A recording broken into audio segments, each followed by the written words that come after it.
யா எல்லாரும் எப்படி இருக்கீங்க? Happy evening. ஸ்டார்ட் பண்ணலாமா? ஸோ நம்ம சூப்பர் 70 சீரீஸ் 2 டே 2 உடைய செஷனுக்கு உங்கள் அனைவரையும் அன்புடன் வெல்கம் பண்றேன். நான் உங்கள் ஹோஸ்ட் ஷமீமா. நம்ம இந்த சூப்பர் 70 சீரீஸோடைய முதல் நாள் இனாகிரேஷன் ப்ரோக்ராம சக்சஸ்ஃபுல்லா நடத்துறதுக்கு சப்போர்ட் பண்ண நம்மளுடைய respected mentor, chief guest, presenters மற்றும் பார்ட்டிசிபென்ட்ஸ் அனைவருக்கும் ஒன்ஸ் அகைன் ஹார்ட்வெல் தேங்க்ஸ். நேத்து புக் ரிவ்யூ செஷன் முடிஞ்சதும் ஃபீட்பேக் கொடுக்க 5 மெம்பர்ஸ் வந்து ஹேண்ட் ரைஸ் பண்ணியிருந்தீங்களா? ஸோ நமக்கு டைம் லிமிட்டேஷனால ஒரே ஒரு மெம்பர்ஸ்ட மட்டும்தான் நம்ம என்ன பண்ணோம் ஃபீட்பேக் கேட்டோம். ஸோ அதனால இன்னைக்கு அந்த ஆப்பர்ச்சுனிட்டியை கண்டினியூ பண்ணலான்னு நினைக்கிறோம். இன்னைக்கு ஒரு 2 or 3 மெம்பர்ஸ் நேத்து ப்ரோக்ராமை பத்தி உங்களுடைய ஃபீட்பேக்கை ஷேர் பண்ணுங்க ஷார்ட்டா. ஓகேயா? கேட்கலாமா? நாங்க யாரெல்லாம் ஹேண்ட் ரைஸ் பண்ணியிருந்தீங்கன்னு நோட்டிஃபை பண்ணோம். So Abdul Kasim sir, Idris Kasimi, Saraswati ma'am, நீங்க 3 பேரும் ரெடியா? யாராவது ரெடியா இருந்தா ஹேண்ட் ரைஸ் பண்ணலாம்.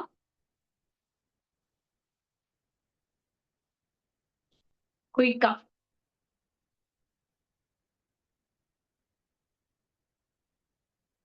S. Dharmila sister, are you available?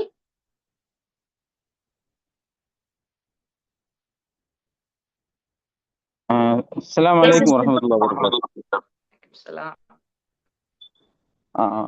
நேத்தினுடைய செஷன்ல வந்து மேடம் நடத்தின இதுல வந்து ஒரே ஒரு விஷயம் தான், அது அந்த சேட்ல கூட போட்டிருந்தேன். என்ன அப்படின்னா, நிதானம் அப்படிங்கிறது அது இறைவனுடைய தன்மை, அவசரப்படுதல் அப்படிங்கிறது ஷைத்தானுடைய தன்மை அப்படிங்கிறது நம்ம படித்த ஹதீஸ்ல வந்து இருக்குது. அதனால வந்து நேத்து அந்த புத்தகத்தினுடைய ரிவ்யூவில் வந்து நம்ம அதை கத்துக்கிட்டோம். அதுவும் குறிப்பாக இந்த காலகட்டத்தில், அதாவது ஃபாஸ்ட் ஃபுட் வேர்ல்டு அப்படின்னு சொல்ற மாதிரி இந்த உலகத்து எல்லாருமே வந்து வேகமா எல்லாத்தையும் எதிர்பார்க்கக்கூடிய இந்த நேரத்துல அந்த புக்கினுடைய ரிவ்யூ வந்து கொஞ்சம் ரொம்ப கண்டிப்பாக வந்து இப்போ யாராவது புதுசா வந்திருந்தாங்க அப்படின்னு சொன்னா அது நிச்சயமா புரோஜனமாக இருக்கும் அப்படிங்கிறத நம்ம நேற்று சொல்றதுக்காண்டி யோசிச்ச ஒரு விஷயம் அது. அதனால எந்த ஒரு இதாக இருந்தாலும் சரி, அவசரமாக சின்ன சின்னதா குரோத் ஆகினா தான் வந்து அது புரோஜனமா இருக்கும். டக்குன்னு ஒரு இடத்துல ஒரு உடம்புல வந்து ஒரு இடத்துல வீங்கிருச்சு அப்படின்னு சொன்னா அதுக்கு வந்து வளர்ச்சி இல்லை, அது வந்து வீக்கம் அப்படின்னு சொல்லுவாங்க. அந்த விஷயத்தை பொறுத்த வரைக்கும் கொஞ்சம் நேற்று நல்லா இருந்துச்சு. எந்த விஷயத்தையும் நிதானமாக செய்யணும் அப்படிங்கிற விஷயத்த வந்து ரொம்ப அழகான முறையில் நமக்கு சொல்லிட்டு இருந்தது. தேங்க்ஸ்.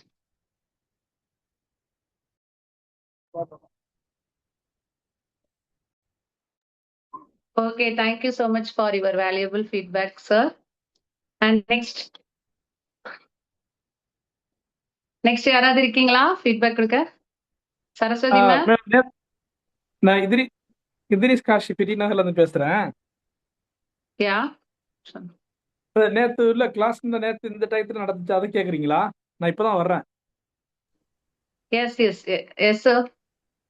நல்லா அருமையா இருந்துச்சு. நேத்து அவங்க வந்து ஃபர்ஸ்ட் பேசும்பொழுது இந்த புத்தகம் படிக்கிறது எவ்வளவு முக்கியத்துவங்கிறத அந்த அப்துல் காதருங்கிறவங்க சொன்னாங்க. அதுக்கடுத்து நேத்து ஒரு லேடிஸ் பேசினாங்க. அடுத்து அந்த நல்ல மூளையை பத்தி பேசினாங்க, ஐக்யூ இதை பத்தி பேசினாங்க. அவங்க பேசும் பொழுது ஒரு சிறந்த ஒரு ட்ரைனர், நல்ல அனுபவமுள்ள ட்ரைனர் மாதிரி அவங்க பேசினாங்க. அது காரணம் வந்து சொல்லப்போனா நான் ஹுசைன் பாஷா சார் தான் அவங்க ஃபர்ஸ்ட் காரணம். அவங்க தான் சிறந்த ஒரு அற்புதமான மாணவிகளை அவங்க உருவாக்கி இருக்கிறாங்கிறத நான் தெரிஞ்சு கொண்டேன்.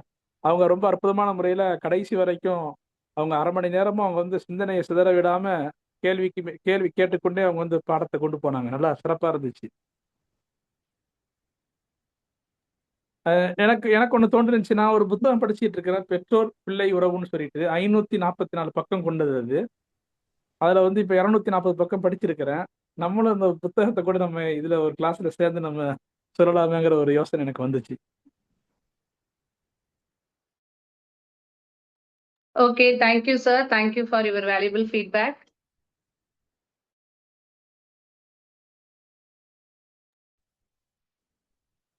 Yeah, thank you, sir. Thank you for your valuable feedback. Okay, now இன்னைக்கு நம்ம day 2 உடைய next inspiring book review session-க்குள்ள போகலாமா? So as we all know, Super 70 is here, 70 days, 70 participants, 70 inspiring books learning journey. So daily ஒரு participant ஒரு புக்கை introduce பண்ணி அந்த புக்ல இருக்கிற வேல்யூபிள் ஐடியாஸ், ப்ராக்டிக்கல் லெசன்ஸ் மற்றும் லைஃப் லேர்னிங்க நம்ம எல்லாருக்குமே ஷேர் பண்ணுவாங்க. நம்ம goal simple. Read more, learn more, share more, grow together. So without any delay, let's begin today's section. Now it's time to invite our day 2 presenter, Mrs. Barvin Banu Anas, Managing Director of Halal Asia Services. இவங்க ஒரு successful entrepreneur மட்டும் இல்ல, education, personal growth மற்றும் life long learning மேல ரொம்ப பேஷனோட இருக்கிற ஒரு person. இன்னைக்கு அவங்க நமக்காக ரிவ்யூ பண்ண போற book the inner game of tennis. So let's welcome our day 2 presenter Mrs Parveen Banu Anas with a big virtual round of applause. Over to you, ma'am. All the best.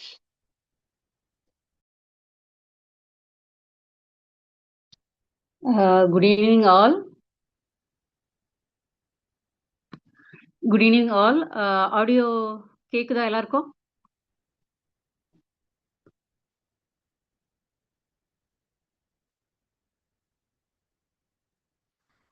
Okay.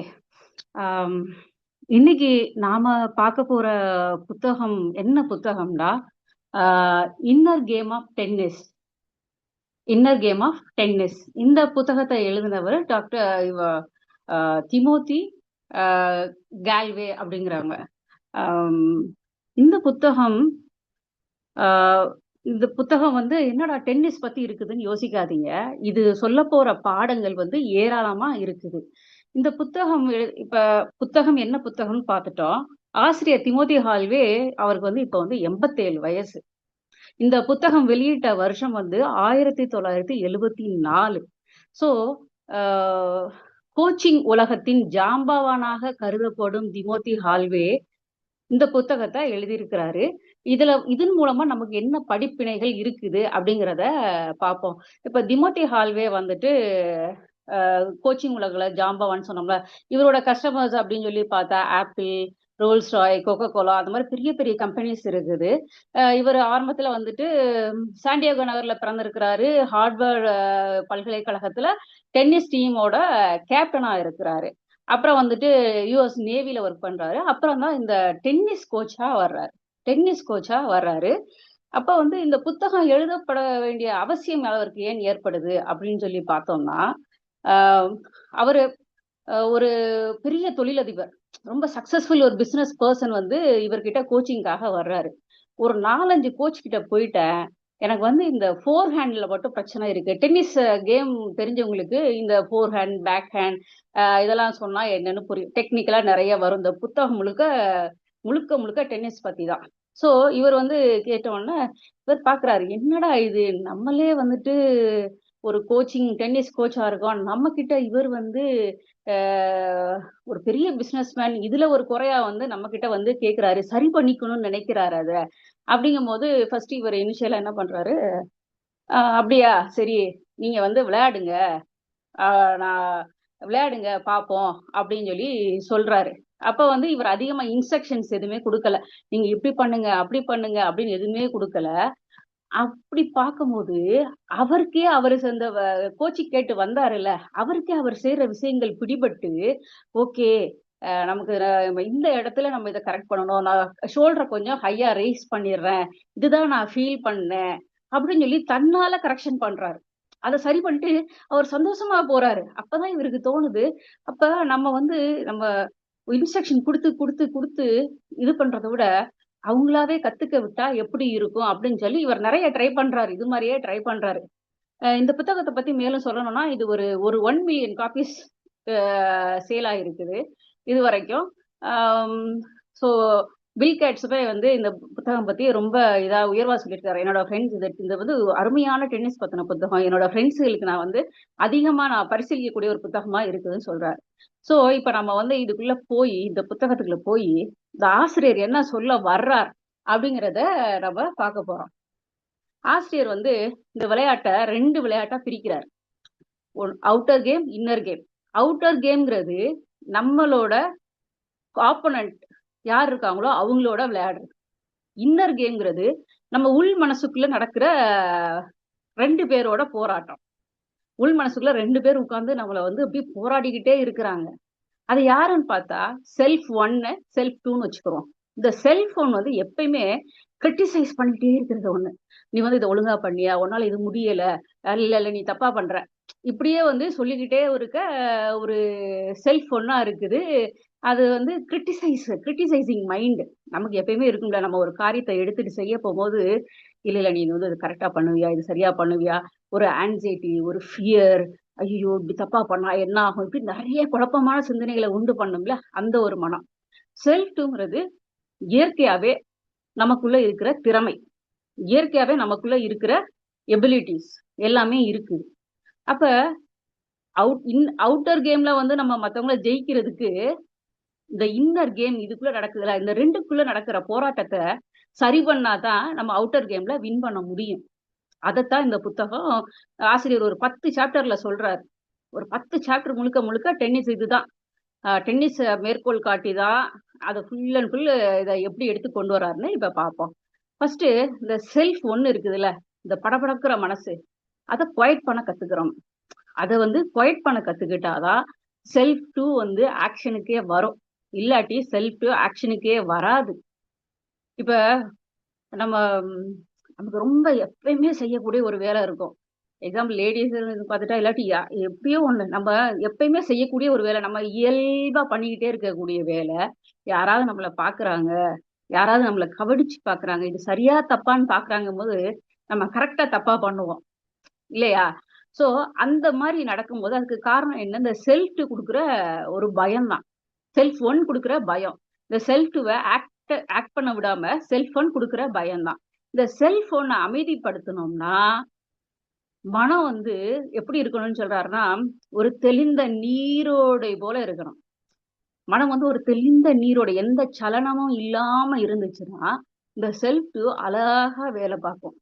அது தன் இயல்பிலேயே இயங்கி தன்னாலே வேலை பார்க்கும். இப்ப ஒரு குழந்தை வந்து நடக்க ஆரம்பிக்குது, ஓகேவா? நடக்க ஆரம்பிக்கும் போது அந்த குழந்தை வந்து ஒரு 100 தடவை உழுந்து எந்திரிக்கும் நடக்க பழகுறதுக்கு முன்னாடி. அதுக்கு எது சரியான மெத்தடோ அதை ஃபாலோ பண்ணும். உட்காரும், எந்திரிக்கும், பிடிச்சிட்டு நடக்கும், 2 எட்டு நடக்கும், அப்புறம் உட்காரும். இப்படி அதுவாவே டிஸ்கவர் பண்ணி பண்ணி வரும். நம்ம அந்த குழந்தைய போய் கிரிட்டிசைஸ் பண்ண மாட்டோம். ஏய் நீ விழுந்துட்டே இருக்க, நீ ஒழுங்கா நடக்கல, நேரா புடிச்சு நட, அங்க நட, இங்க நடன்னு நம்ம கிரிட்டிசைஸ் பண்ணுவோமா? பண்ண மாட்டோம். அந்த குழந்தைய அதுவாவே நடக்க விடுவோம் இல்லையா? அது மாதிரிதான் இங்க செல்போனை நம்ம காம் டவுன் பண்ணிட்டோம்னா நமக்கு அதுல கிடைக்கிற நன்மைகள் வந்து அதிகம் வந்துட்டு. இப்ப வந்து நம்ம செல்போனை வந்து அமைதிப்படுத்தி எப்படி விளையாட வைக்கிறது அப்படிங்கிறத பார்ப்போம். அப்படி விளையாடும் போது நமக்கு என்னென்ன நன்மைகள் கிடைக்குது அப்படிங்கிறத பார்ப்போம். இதுல எல்லாமே டென்னிஸ் எக்ஸாம்பிள் தான் இருக்குது. இப்ப உங்களுக்கு டென்னிஸ்ல உங்களோட சில விஷயங்கள் உங்களுக்கு தெரியும். இந்த இடத்துல தப்பு பண்றோம், இதெல்லாம் மாத்தணும் அப்படின்னு நினைக்கும் போது நீங்க கண்டிப்பா ஒரு கோச் கிட்ட போவீங்க. ஆனா அந்த கோச் வந்து அவுட் சைட்ல இருந்து இன்ஸ்ட்ரக்ஷன் கொடுத்துக்கிட்டே மட்டும் இருந்தா உங்க காது கேட்கும். பாலை ஹிட் பண்ணுவீங்க, எல்லாமே பண்ணுவீங்க, ஹிட் பண்ணுவீங்க. ஆனா உங்களால ஒரு ரியல் லேர்னிங் வந்து ப்ராக்டிஸ் பண்ண வரும்னு சொல்லுவீங்க. ஆனா என்ன ஆகும்? அது நீங்க ரொம்ப உணர்ந்து நம்ம இதை செயல்படுத்தியே ஆகணுங்கும் போது உங்க மசில்ஸ் டைட் ஆகி நீங்க வந்து அந்த பேட்டை பிடிக்கிற கிரிப் அதிகமாகும். அதனால நீங்க வந்து ரொம்ப அந்த ஒரு இயல்பாவே உங்களால விளையாட முடியாது. சோ ஆசிரியர் என்ன சொல்றாருன்னா, ஃபர்ஸ்ட் நீங்க உங்களுக்கே ஒரு நான் ஜட்ஜ்மெண்டல் அப்சர்வேஷன் கொடுங்க. நான் ஜட்ஜ்மெண்டல். உங்களை பத்தி நீங்க கிரிட்டிசைஸ் பண்ணாதீங்க, கிரெடிட்டும் கொடுக்காதீங்க. கிரிட்டிசைஸும் பண்ணாதீங்க, கிரெடிட்டும் கொடுக்காதீங்க. ஒரு நான் ஜட்ஜ்மெண்டல் அப்ரோச் எடுத்து அப்சர்வ் பண்ணுங்க. அப்சர்வ் பண்ணும்போது நீங்க எங்க தப்பு பண்றீங்க, ஏது பண்றீங்க, நீங்க இயல்பாவே உங்களோட எப்படி சொல்றது, அந்த நீங்க அந்த ராக்கெட்டை எப்படி பிடிச்சிருக்கீங்க, உங்களோட ஃபுட் ஒர்க் எப்படி இருக்கு, இப்படி எல்லாமே நீங்க கரெக்ட் பண்ணிக்கிட்டே வருவீங்க அப்படிங்கிறாரு. இப்படி கரெக்ட் பண்ணிட்டே வரும்போது இமேஜின் ஏ டிசைர்ட் பிக்சர் அப்படின்னு சொல்றாரு ஆசிரியர். ரெண்டாவதா இப்ப நம்ம ஒரு எடுத்துக்காட்டா வந்து டென்னிஸ்ல வந்து சர்வ் பண்றது வந்து ஏஸ்ன்னு சொல்லுவாங்க. ஒரே அடியில பாயிண்ட் எடுக்கணும் அப்படின்னா நீங்க அந்த இதை அச்சீவ் பண்றதுக்கு உங்க மைண்ட்ல நீங்க பிக்சரைஸ் பண்ணணும், விசுவலைஸ் பண்ணணும். நான் இந்த மாதிரி ஹிட் பண்ண போறேன் அப்படிங்கும்போது உங்க மைண்டு, அதுக்கேற்ற மாதிரி உங்க ஹேண்ட், உங்களோட வேகம், நீங்க வந்து எப்படி அந்த பந்த அணுகுறீங்க, உங்க ராக்கெட்ட எப்படி பிடிச்சிருக்கீங்க, அதோட சவுண்டு, அது அந்த பேட்ட பிடிச்சிருக்க இது எல்லாமே சேர்ந்து உங்களுக்கு ஒர்க் ஆகும். இது எல்லாமே சேர்ந்து. கோச்சும் இருப்பாங்க. ஆனா கோச் வந்துட்டு நீங்க வந்து இத கரெக்ட்டா கொண்டு போகும்போது, நீங்க உங்களோட உடல வந்து விளையாட விடும்போது, செல்ஃப் 2வ அதோட போக்குல விடும்போது, கண்டிப்பா கரெக்ஷன்ஸ் நடக்கும். எல்லாமே நடக்கும். இப்ப வந்து ஒரு டிசைட் பிக்சர் பண்ணிட்டீங்க. அதுக்கப்புறம் ட்ரஸ்ட் யுவர் செல்ஃப். நீங்க இப்ப அடிக்க போறீங்கன்னா, ஓ நீங்க ஓகே டிசைட் பிக்சர்லாம் பண்ணிட்டீங்க. ஆனாலும் உங்களால அச்சீவ் பண்ண முடியல. ஏன் அப்படின்னு பார்க்கும்போது, சில டெக்னிக்கல் ஹெல்ப்ஸ் வந்து கோச் ஹெல்ப் பண்ணலாம். அப்படி பண்ணும்போது உங்களுக்கே தெரியும். நீங்க ராக்கெட்ட வந்து ரொம்ப டைட்டா புடிச்சிருக்கீங்க. அந்த ராக்கெட்ட லூஸா பிடிக்கணும். அது எந்த அளவுக்கு லூஸா பிடிக்கணும்? என்ன ஆங்கிள்ல பிடிக்கணும்? இப்படியே கொண்டு வரும்போது, நீங்க let the body play the game. அந்த அந்த மனசும், உடம்பும் சேர்ந்து அழகா ப்ளே பண்ணி கொண்டு வந்துகிட்டே இருக்கும். அப்ப நீங்க உங்கள ட்ரஸ்ட் பண்ணணும். உங்கள ட்ரஸ்ட் பண்ண ஆரம்பிப்பீங்க. இந்த செல்ஃபோன அமைதிப்படுத்துனோம்னா, செல்ஃப் டூவ செயல்பட விட்டோம்னா, இப்படி நம்மள திரும்பி திரும்பி நம்ம ட்ரை பண்ணும்போது, நமக்கு நமக்குள்ள வந்து நீங்க உங்கள நம்ப ஆரம்பிப்பீங்க. இதனால உங்களோட தன்னம்பிக்கை அதிகமாகும். இப்ப வந்து நான் ஜட்ஜ்மெண்டல் அப்சர்வேஷன், அதோட தொடர்ந்து இந்த செயல்பாடுகள் எல்லாம் சேரும்போது, உங்களோட தன்னம்பிக்கை அதிகரிக்கும். இல்லையா? தன்னம்பிக்கை அதிகரிக்கும்போது, நீங்க விளையாடும்போது அந்த கேமோட ஒன்றி போயிருவீங்க. அந்த பால் சவுண்டு, அது எங்க நீங்க சர்வ் பண்ணும்போதே தெரியும். அந்த பால் வந்து எங்க போகும்? அப்ப ஆப்போனன்ட் வந்து பால் வரும்போது, நீங்க எப்படி ஹிட் பண்ணணும்? அப்ப உங்களோட கை எந்த ஆங்கிள்ல இருக்கணும்? இது எல்லாமே உங்க மைண்ட் வந்து உங்களுக்கு அப்படியே ஆட்டோமேட்டிக்கா செட் பண்ணும். செட் பண்ணும்போது, இது அடுத்து எந்த லெவலுக்கு கொண்டு போகுது அப்படின்னு சொன்னா, இந்த ட்ரஸ்ட் அதிகமாயிருச்சு. கான்ஃபிடன்ஸ் அதிகமா போயிருச்சு. அதுக்கப்புறம் எங்க போகுது? கான்சன்ட்ரேஷன். தொடர்ந்து இத பண்ணணும் நம்ம அப்படிங்கும்போது, இதுக்கிடையில செல்ஃபோன் ஆக்டிவேட் ஆகாம நம்ம பார்த்துக்கிறணும். இந்த செல்ஃபோன் ஆக்டிவேட் ஆச்சுன்னா, மறுபடியும் பயங்காட்டும். மறுபடியும் நம்ம பிகினிங்லேருந்து ஸ்டார்ட் பண்ணணும். இல்ல, அந்த செல்ஃபோன அமைதிப்படுத்தியே வச்சிருக்கணும். அது பயங்காட்டுற மனசுக்குள்ள நம்ம போகாம, நம்ம ட்ரஸ்ட் த ப்ராசஸ். உங்களால என்னென்ன முடியுமோ அதெல்லாம் முயற்சி பண்ணி, நீங்க அது போகும்போது, அந்த கான்சன்ட்ரேஷன் அதிகமா போகும். இப்ப கான்சன்ட்ரேஷன் அதிகமா போயிட்டே இருக்கிற நேரத்துல வந்துட்டு, நமக்கு வந்து ஃபோக்கஸ் அதிகமாகும். ஃபோக்கஸ் ரொம்ப அதிகமாகும். இப்ப சில டென்னிஸ் ஒரு புகழ்பெற்ற வெற்றி மிக்க டென்னிஸ் பிளேயர்ஸ்லாம் பார்த்தீங்கன்னா, அவங்க விளையாடும்போது, அவங்க முகத்துல எந்த ஃபீலிங்ஸுமே நீங்க பார்க்கவே முடியாது. பாயிண்ட் ஸ்கோர் பண்ணுவாங்க. எல்லாம் பண்ணுவாங்க. அவங்க தனக்கு தானே பாராட்டிக்கிற மாட்டாங்க. கிரிட்டிசைஸும் பண்ணிக்கிற மாட்டாங்க. அந்த செல்ஃபோன அமைதியாவே வச்சிருப்பாங்க. செல்ஃப் டூ தான் அவங்க அங்க வந்து விளையாடும். அது அப்படியே வந்து அவங்க ஒரு அந்த தே வில் ஃபீல் த பால். ஆ அந்த எ அந்த பால் மட்டும் தான் அவங்க குறிக்கோள். அது ஃபர்ஸ்ட் ராக்கெட்ன்னு நம்ம சொன்னோமா? இப்போ வந்து அடுத்து பால். பாலோட சீன் நீங்க டென்னிஸ் கேம் பார்க்கும்போது டிவிலலாம் வந்து அந்த பாலோட சீம் அந்த தையல வந்து அதிகமா காட்டுவாங்க. Feel the ball, feel the sound அது எல்லாமே உங்களுக்கு அத்துப்படியா அந்த மைண்ட் ஒரு ஜென் ஸ்டேட்ல விளையாடிட்டு இருப்பாங்கன்னு வச்சுக்கோங்களேன். அப்போ வந்து எந்த ஒரு செல்ஃபோனுக்குமே செல்ஃபோன் வர ஆரம்பிச்சுச்சுன்னா அவங்க பாயிண்ட்ஸ் மிஸ் பண்ண ஆரம்பிப்பாங்க. எப்படி ராக்கெட்ட ஸ்லாம் பண்றது, அது பண்றது, இது பண்றது, கிரிட்டிசைசிங், செல்ஃப் கிரிட்டிசைசிங் வந்து அதிகமா போயிரும். நீங்க பார்த்தீங்கன்னா தெரியும். பட் செல்ஃப் விளையாடும்போது அவங்க போக்க ஃபோக்கஸ்டா விளையாண்டுட்டே இருப்பாங்க. இதத்தான் ஆசிரியர் ஒரு இடத்துல என்ன சொல்றாரு, டென்னிஸ வந்து ஃபோக்கஸ்டா விளையாடணும்னு அவங்க பிராக்டிஸ் பண்ணல. எப்படி ஃபோக்கஸ்டா இருக்கிறதுக்குன்னே டென்னிஸ் விளையாடுறாங்க. அந்த மாரி அவரு சொல்லுவாரு. ஓகே. இப்ப நமக்கு எல்லாமே இப்ப வந்து வரிசையா வந்து நான் ஜட்ஜ்மெண்டல் அப்சர்வேஷன், ஆ செல்ஃப் ட்ரஸ்ட் அதனால வந்துட்டு அ அ கான்சன்ட்ரேஷன் அதிகமா போறது, ஃபோக்கஸ் இன்க்ரீஸ் ஆகுறது, ஹேபிட் ஃபார்மேஷன் ஆகுறது. இப்ப ஹேபிட் ஃபார்மேஷன் வரும்போது, நீங்க ஒரு இத திருத்திக்கணும் விரும்பும்போது, அந்த பழசையே வந்து நான் இத மாத்தணும்னு நினைக்கிறேன் நிக்காம, பழச அந்த இடத்துலயே விட்டுட்டு புது ஹேபிட்டா ஆரம்பிங்க. அந்த புது ஹேபிட்ட எப்படி பிராக்டிஸ்ல கொண்டு வந்து, நம்ம அத ஸ்திரத்தன்மையோட நம்ம உபயோகத்துல கொண்டு வரப்போறோம் அப்படிங்கிறத பார்க்கணும். ஓகே. இப்ப எல்லாமே ஒரு இப்ப போட்டி நிறைஞ்ச உலகம் தான். ஓகே. டென்னிஸ் விளையாடுறவங்களுக்கு அதுக்காக தான் பிராக்டிஸ் போறாங்க. போட்டி அப்படிங்கிறது. So what is competition?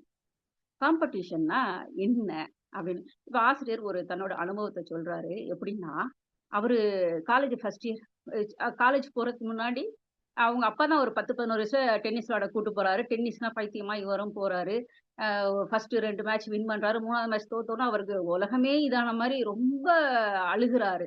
அப்புறம் வந்து காலேஜ் படிக்கும்போது மறுபடியும் டென்னிஸ் விளையாட ஆரம்பிக்கிறாரு. அங்க 2 போட்டியில வந்து இதாகும்போது, அவருக்கு வந்து ரொம்ப கஷ்டமா போயிருது. அப்ப நம்ம இனிமே டென்னிஸ் விளையாடக்கூடாது அப்படின்னு முடிவு பண்ணிடுறாரு. அப்புறம் ஒரு ஒரு ஒரு போட்டி வருது. இதுல விளையாண்டா நல்லா இருக்கும் அப்படின்னு ஒரு அமெச்சூர் இதாவது விளையாடுவோம் அப்படின்னு நினைக்கிறாரு. அப்ப வந்து அவரு அவருக்கு பயம் வருது. எப்படி நம்ம இந்த மேட்ச வின் பண்ண போறோம்? நம்ம போற ஆப்போனன்ட்டா வந்து ரொம்ப பயங்கரமான ஒரு இது. நம்ம எப்படி இந்த மேட்ச வின் பண்ண போறோம்? அப்ப அவருக்குள்ளேயே கேள்விகளை கேட்க ஆரம்பிக்கிறாரு. இந்த மேட்ச் எனக்கு எவ்வளவு முக்கியமானது? இந்த மேட்ச் எனக்கு எவ்வளவு முக்கியமானது? இது வின் பண்ணா நான் எப்படி ஃபீல் பண்ணுவேன்? இது தோத்தா நான் எப்படி ஃபீல் பண்ணுவேன்? இந்த மேட்ச் இது வின் பண்றதுக்கு என்கிட்ட என்னென்ன டெக்னிக்ஸ் இருக்குது? அப்படின்னு சொல்லி இந்த மாரி நெறைய கேள்விகள கேட்கிறாரு. அப்பதான் அவருக்கு புரியுது.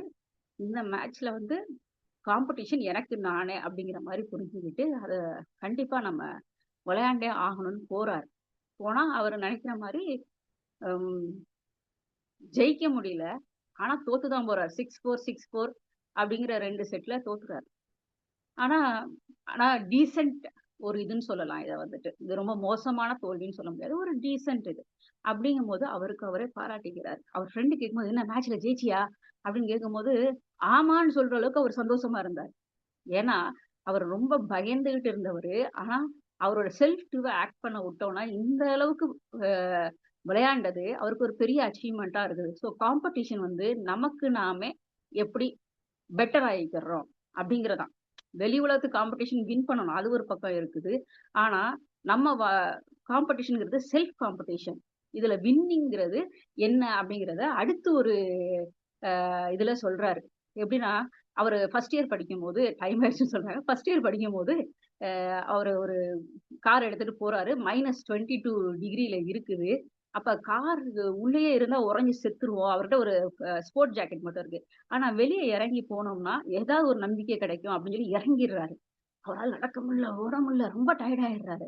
ஆனா, ஒரு கட்டத்துல என்ன முடிச்சாரு, வாழ்வா, சாவா வர்றதா பார்த்துக்குருவோம் அப்படின்னு சொல்லிட்டு அவர் நடக்க ஆரம்பிக்கும்போது, ஏதோ ஒரு தூரத்துல ஒரு லைட் தெரியுது. நடக்க ஆரம்பிக்கும்போது தான் அவருக்கு குளிர் தெரியல. நைட்டு வெளிச்சத்த பார்க்குறாரு, நட்சத்திரத்த பார்க்குறாரு, எல்லாமே பார்க்குறாரு. அப்ப அத நோக்கி நடக்கும்போது, அவரு அந்த இடத்துல தான் அந்த வின்னிங் மொமெண்ட் வந்து ஃபீல் பண்றாரு. அந்த வின்னிங் மொமெண்ட் ஓகேவா? ஸோ, அம் நம்ம லைஃப்ல நம்ம வந்து ஒரு இது வந்து டென்னிஸ் பத்தின புத்தகம் மட்டும் இல்ல. இத நம்ம எப்படி நம்ம லைஃபோட தொடர்பு படுத்தி பார்க்க போறோம். நம்ம நம்மளான முயற்சிகள எல்லாத்தையும் எடுப்போம். Trust the process. பட் ஆனா, இந்த செல்ஃபோன நம்ம அடக்கி வச்சுக்கிட்டே இருக்க முடியாது. செல்ஃபோன எப்படி யூஸ் பண்ணலாம்?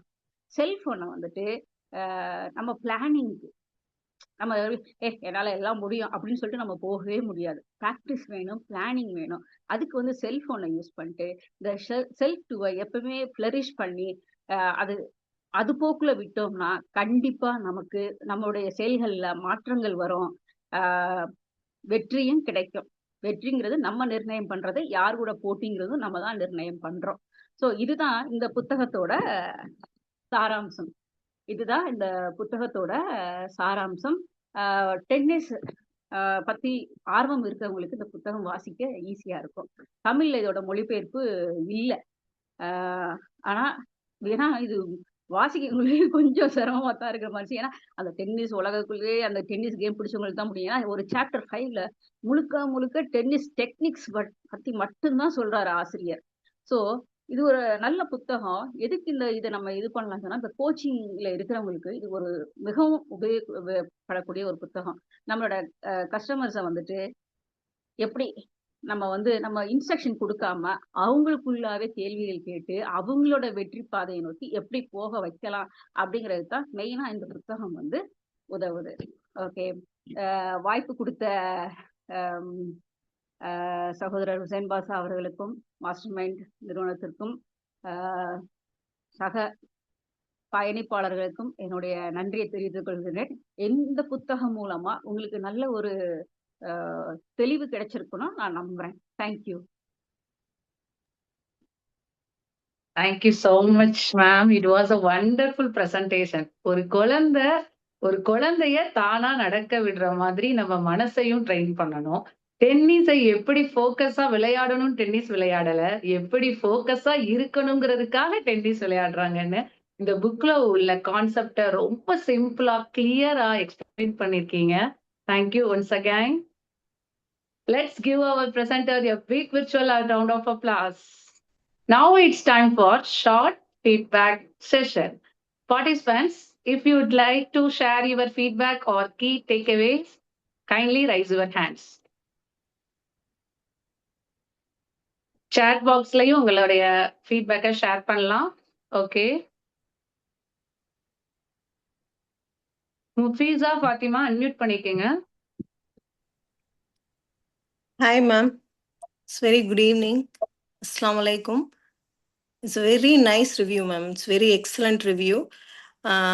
The book name itself shows what it contains, right? The inner game of the tennis. I am one of the tennis lover. So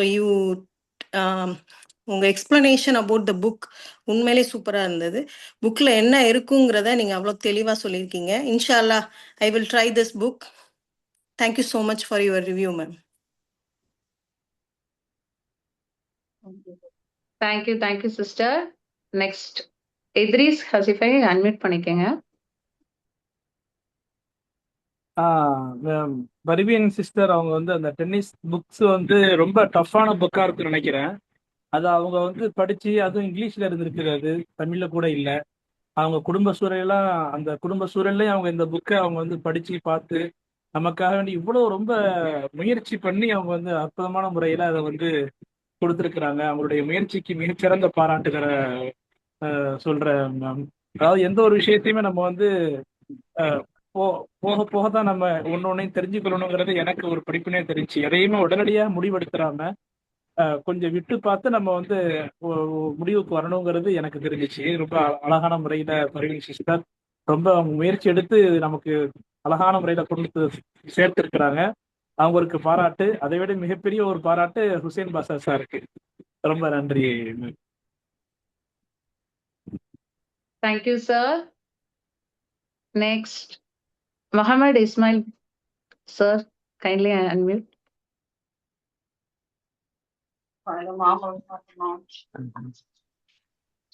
sister, நல்லா இருந்துச்சு sister class.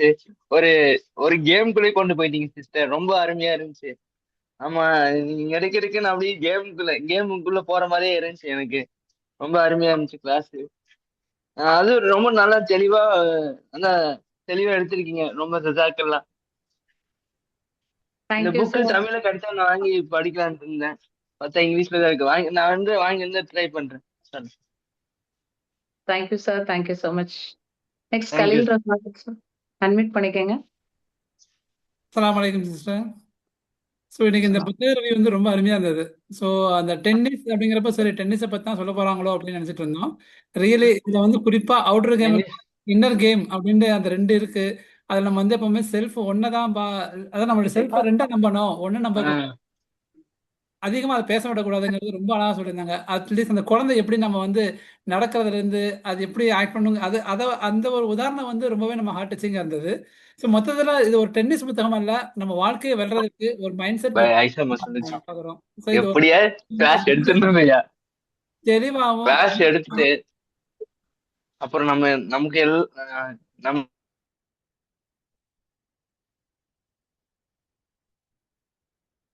Khaleel Rahman brother, kindly unmute. Thank you sister. Okay. So அந்த self one self two, so first time தான் madam சொல்லி தான் கேட்டிருக்கிறேன். இல்லை ரொம்ப அருமையாக இருந்தது. ஏன்னா ஆல்வேஸ் நம்ம வந்து செல்ஃப் டூ தான் நம்புவோம். செல்ஃப் ஒன் நமக்குள்ள ஒரு இன்னர் இதை வந்து நம்ம ஆல்வேஸ் நம்ப மாட்டோம். ஸோ அதை நம்பணுங்கிற இதை வந்து ரொம்ப அருமையாக அந்த டென்னிஸ் அந்த புத்தகம் மூலமாக சொன்னது ரொம்ப டச்சிங்காக இருந்தது. இன்னொரு எக்ஸாம்பிள் வந்து குழந்தை நடக்கிறப்ப வந்து நம்ம மோட்டிவேட் பண்ணுவோமே தவிர வந்து அதை டிமோட் பண்ண மாட்டோம் ஆல்வேஸ். ஸோ அந்த ஒரு உதாரணம் வந்து ரியலி வந்து எல்லாருடைய வாழ்க்கையில் வந்து அதை ஒரு எடுத்துக்காட்டாக எடுத்து நம்ம வாழ்க்கையில் முன்னேறணுங்கிறது. ஸோ ஓவரால் இந்த புத்தகங்கிறது வந்து நம்ம வாழ்க்கையை வந்து வெல்றதுக்கான ஒரு புத்தகம். இட்ஸ் நாட் டென்னிஸ் புத்தகம், இது ஒரு மைண்ட் செட் புத்தகம்னு நம்ம சொல்லலாம். ஸோ இந்த ஒரு அருமையான புத்தகத்தை ரொம்ப எளிமையான முறையில் இவ்வளோ ஷார்ட் பீரியடில் ரொம்ப அழகாக பிரசன்ட் பண்ண பரின்பாடு மேடங்களுக்கு வாழ்த்துக்கள். Thank you ma'am, thank you very much. Thank you, sir. Last, Prabha ma'am. Kindly unmute. வணக்கம் சிஸ்டர். உங்களோட இன்னைக்கு இந்த பிரசன்டேஷன் ரொம்ப சூப்பர்பா இருந்தது. எந்த அளவுக்கு நீங்க அந்த புக்கை டீப்பா ரீட் பண்ணி அனலைஸ் பண்ணி எடுத்திருக்கீங்க அப்படிங்கிறது உங்க பிரசன்டேஷன்ல இருந்து நல்ல கிளியரா எங்களுக்கு விளங்குச்சு. அதுல அந்த செல்ஃப் 1 செல்ஃப் 2ங்கிற 2 விஷயத்தையும் டென்னிஸ் கேமையும் கனெக்ட் பண்ணி நீங்க அதுல உள்ள விஷயங்களை டெலிவர் பண்ணதா இருக்கட்டும், அதுல உள்ள எக்ஸாம்பிள்ஸா இருக்கட்டும், எல்லாமே சூப்பர்பா இருந்துச்சு. இது டென்னிஸ் கேம் தெரிஞ்சவங்களுக்கு ரொம்ப ஈஸியா கனெக்ட் பண்ணக்கூடியதாகவும், டென்னிஸ் கேம் தெரியாதவங்களுக்கு இதுல ஒவ்வொரு கேம்லயுமே எங்கட செல்ஃபை மோட்டிவேட் பண்றதுக்கான ஒவ்வொரு சின்ன சின்ன விஷயங்களும், ஒவ்வொரு சின்ன மூமெண்ட்ஸுமே அதுல ஒரு எக்ஸாம்பிளா இருக்கு அப்படிங்கிறதையுமே எங்களால தெரிஞ்சு கொள்ளக்கூடியதா இருந்துச்சு. ஏன்னா எனக்கு டென்னிஸ் கேம் பெருசா ரூல்ஸ் தெரியாது. ஆனா வேற கேம்ஸ்ல எல்லாத்துலயுமே இப்படியான விஷயங்கள், லைஃப் மோட்டிவேஷனுக்கு தேவையான ஒவ்வொரு விஷயங்களும் இருக்குங்கிறத புரிஞ்சு கொள்ளக்கூடியதா இருந்துச்சு. இந்த வாய்ப்பு கொடுத்த குஷன் பாஷா சார் அவர்களுக்கும், இந்த புக்கை சூஸ் பண்ணி அதுல உள்ள விஷயங்களை டீப்பா அனலைஸ் பண்ணி எங்களுக்கு அதை டெலிவர் பண்ண பர்பீன் சிஸ்டருக்கும் கோஆர்டினேட்டர்ஸ் எல்லாருக்குமே thanks. Thank you everyone for your valuable feedback. Special thanks to our presenter once again for sharing this wonderful book with us. Hope today's session inspired all of us to read more and learn more. See you all tomorrow at the same time with another interesting book review. Until then, keep reading, keep learning, keep growing. Take care. Good night.